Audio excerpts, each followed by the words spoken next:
কমিটির পক্ষ থেকে সকলকে জানাই শ্রী শ্রী শ্যামা পূজা ও দীপাবলি আন্তরিক প্রীতি ও শুভেচ্ছা।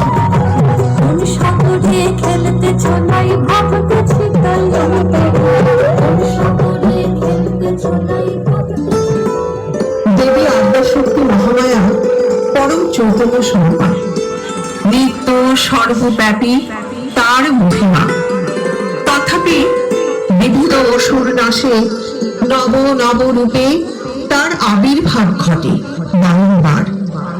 কখনো তিনি মহিষাসুর মর্দন করেন মহালক্ষ্মী রূপে, কখনো বা মহা সরস্বতী রূপে শম্ভু নিশুম্ভকে বধ করেন, আবার কখনো মহাকালী রূপে জগতের সকল অশুভ শক্তিকে নাশ করেন।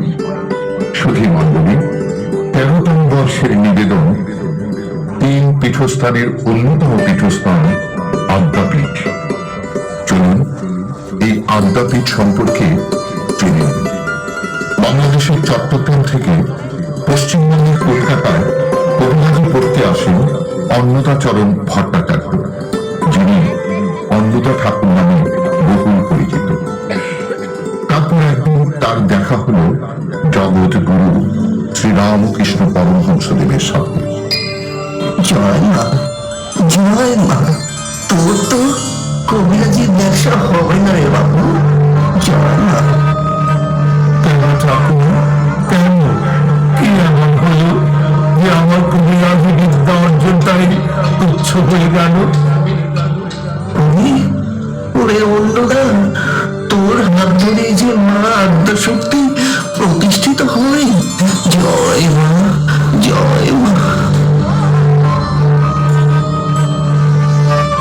তারপর ঠাকুর রামকৃষ্ণদেবের নির্দেশে অন্নদা ঠাকুর ইডেন গার্ডেন্সে ঝিলের ডুব দিয়ে এক 18 ইঞ্চি মায়ের অস্থি পাথর মূর্তি খুঁজে পান।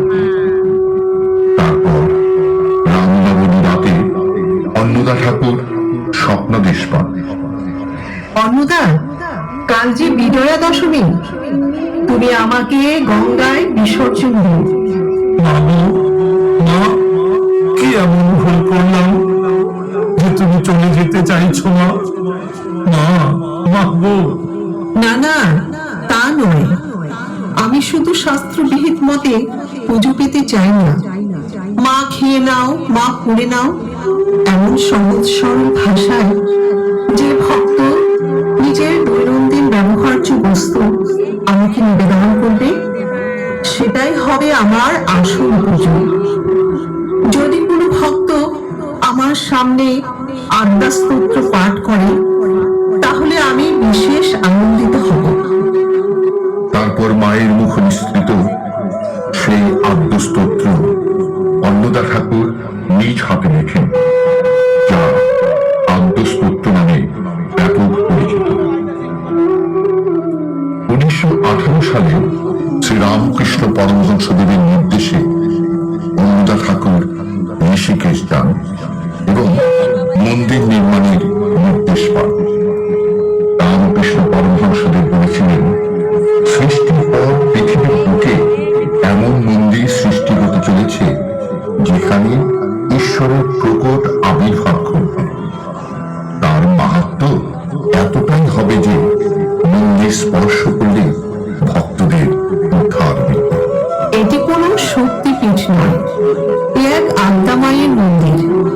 12 বছরের মধ্যে মন্দির নির্মাণ না হওয়ায় সাধারণ মানুষের মন্দিরে প্রবেশ অসাধ্য থেকে যায়।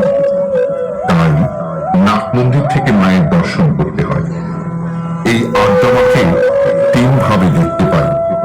শীর্ষে রাধা কৃষ্ণ, যেখানে প্রেমের প্রতীক।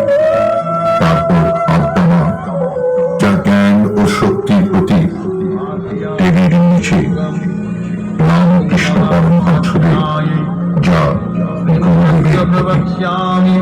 आद्यास्तु महाफलम यः पठेत् सततं भक्त्या। পূজা